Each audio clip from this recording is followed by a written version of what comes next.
자, 오늘 다룰 이야기는요. 바로 AI 반도체 혁명 성공의 아주 중요한 숨겨진 열쇠라고 할 수 있는 기가비스에 대한 겁니다. 이 작은 열쇠가 어떻게 거대한 AI 산업의 문을 여는지 지금부터 함께 파헤쳐 보시죠. AI 혁명이 정말 세상을 바꾸고 있잖아요. 그런데 이 엄청난 혁명을 가로막는 가장 큰 기술적 장애물이 뭘까요? 뭐 GPU 성능? 아니면 소프트웨어? 글쎄요.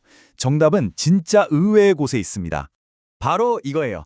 AI 칩 자체를 만드는 기술도 물론 중요하죠. 하지만 그보다 더 어쩌면 훨씬 더 어려운 과제가 뭐냐면 그 칩을 안정적으로 딱 받쳐주는 기판을 완벽하게 만들어내는 겁니다. 자, 그래서 첫 번째 파트입니다. AI 시대 기판의 역설. 아니, 왜 그동안 눈에 잘 띄지도 않더니 기판이 갑자기 주인공으로 떠올랐을까요? 그 이유부터 한번 살펴보겠습니다. 보통 AI 칩은요, FCBGA라는 아주 고성능 기판 위에 만들어져요. 이걸 뭐에 비유하면 좋을까요? 초고층 빌딩의 기초공사 같은 거라고 생각하시면 딱 맞아요. 근데 문제가 뭐냐면요. 요즘 엔비디아 GPU 같은 AI 칩들이 점점 더 커지고 또 여러 칩을 하나로 믹잖아요. 그러면서 이 기초, 그러니까 기판도 정말 상상 이상으로 크고 복잡해지고 있다는 거죠. 그러면 이 기판 한 장 가격이 얼마나 할까요? 진짜 놀라지 마세요. 최첨단 AI 칩에 들어가는 건요. 한 장에 $1,000가 넘어요. 우리 돈으로 100만 원이 훌쩍 넘는다는 얘기입니다. 아직 칩을 올리기도 전인데 말이죠. 근데 더 큰 문제는요. 이 비싼 기판에 머리카락보다도 가는 회로. 딱 하나만 잘못돼도 기판 전체를 그냥 버려야 한다는 거예요. 수천 달러, 그러니까 몇백만 원이 순식간에 그냥 사라지는 겁니다. 이게 바로 그 유명한 반도체 업계의 영원한 숙제, 수율 문제죠. 결국 AI 산업 전체의 생산성을 꽉 막는 병목 현상이 바로 여기서 생기는 겁니다. 아니, 그럼 이 치명적인 수율 문제를 도대체 어떻게 해결할 수 있을까요? 여기에 바로 기가비스가 가진 정말 마법 같은 기술이 등장합니다. AOR에 대해서 한번 알아보겠습니다. 자, 이 두 기술의 차이, 이게 정말 중요해요. 잘 보세요. 왼쪽에 AOI, 이건 뭐냐면 광학 카메라로 불량을 그냥 찾아내는 기술이에요. 사실 이 기술은 가진 회사들이 꽤 있어요. 하지만 기가비스의 진짜 무서운 점은 바로 오른쪽 AOR입니다. 이건 그냥 찾는 데서 끝나는 게 아니에요. 찾아낸 그 불량을 정밀 레이저로 고쳐서 버려야 할 기판을 완전한 정상 제품으로 되살리는 기술입니다. 여러분, 찾는 거랑 고치는 건 정말 차원이 다른 얘기잖아요? 그리고 이 독보적인 기술력, 그냥 말로만 하는 게 아닙니다. 바로 이 시장 점유율이 모든 걸 증명해주죠. 여기 차트를 보시면 이 첨단 FCBGA 기판 검사, 특히 수리 시장에서요. 기가비스가 미국의 그 거대한 장비 기업 KLA를 제치고 무려 과반이 넘는 55%를 차지하고 있어요.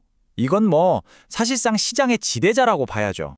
네, 바로 이 AOR, 그러니까 수리 기술이 다른 경쟁사들이 감히 넘볼 수 없는 기가비스만의 강력한 경제적 해자인 겁니다. 거의 뭐 죽은 기판을 살려서 돈으로 바꾸는 말 그대로 연금술 같은 초능력이죠. 결국 AI 칩 공급망 전체가 매끄럽게 돌아가게 만드는 정말 핵심 중의 핵심 기술이라고 할 수 있습니다. 그런데 말이죠. 이렇게 좋은 기술을 가진 회사도 최근에는 좀 어려움을 겪었어요. 과거의 부진을 딛고 지금 어떻게 아주 극적인 턴어라운드를 만들어내고 있는지 그 이야기도 한번 살펴보겠습니다.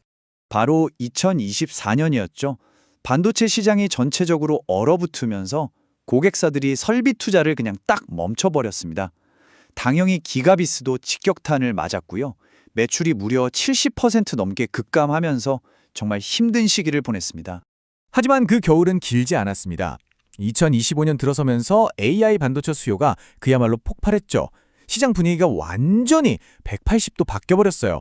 멈췄던 투자가 다시 시작되면서 기가비스의 수주가 막 쏟아지기 시작했고 올해 매출은 작년에 비해서 85% 이상 성장하는 정말 극적인 턴어라운드가 예상되고 있습니다. 하지만 진짜 이야기는 이제부터 시작입니다. 기가비스는 내년에 다가올 이 엄청난 성장을 어떻게 준비하고 있을까요? 2020년 슈퍼사이클에 대한 준비 상황 함께 보시죠. 이게 바로 기가비스의 자신감을 보여주는 명확한 증거라고 할 수 있습니다. 지금 평택 공장의 생산 능력이 연간 한 1,000억 원 규모거든요. 그런데 2026년에 완공될 화성 신공장은요. 여기에 무려 2,500억 원 규모의 생산 능력이 더해지는 겁니다. 그럼 총 생산 능력이 2.5배 이상으로 훌쩍 뛰는 거죠. 이건 뭐겠어요?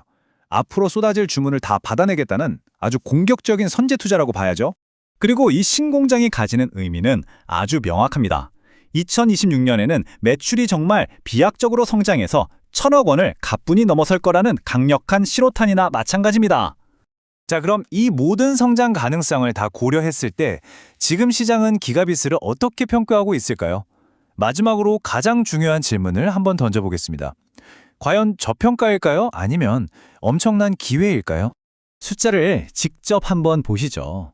올해 예상 실적도 물론 대단하지만 2026년 전망치를 보면 이건 뭐 그야말로 퀀텀 점프라는 말밖에 안 나옵니다. 신공장 효과가 본격적으로 나타나면서 매출과 영업이익 모두 정말 엄청난 성장이 기대되는 상황입니다.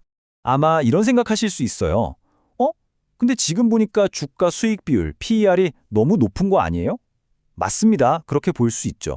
하지만 전문가들은 이게 2024년에 실적이 워낙 안 좋았기 때문에 나타나는 일시적인 착시 현상일 뿐이라고 분석하고 있어요. 그래서 진짜 중요한 핵심은 뭐냐면 2026년에 폭발적인 이익 성장을 기준으로 봐야 한다는 겁니다. 자, 2026년 예상 실적을 기준으로 PER을 다시 계산해 보면 고작 10배에서 12배 수준에 불과해요. 글로벌 경쟁사들이 보통 20배, 30배 이상에서 평가받는 걸 생각하면 이건 뭐 상당한 저평가 상태라고 볼 수 있는 거죠. 정리해볼까요? AI 혁명에 보이지 않는 영웅, 고성능 기판, 그리고 그 수요를 책임지는 독보적인 기술력. 2026년의 폭발적인 성장은 이미 여러 지표들이 명확하게 가리키고 있습니다. 자, 이제 질문은 딱 하나 남았습니다. 시장은 과연 언제부터 이 엄청난 가치를 제대로 반영하기 시작할까요?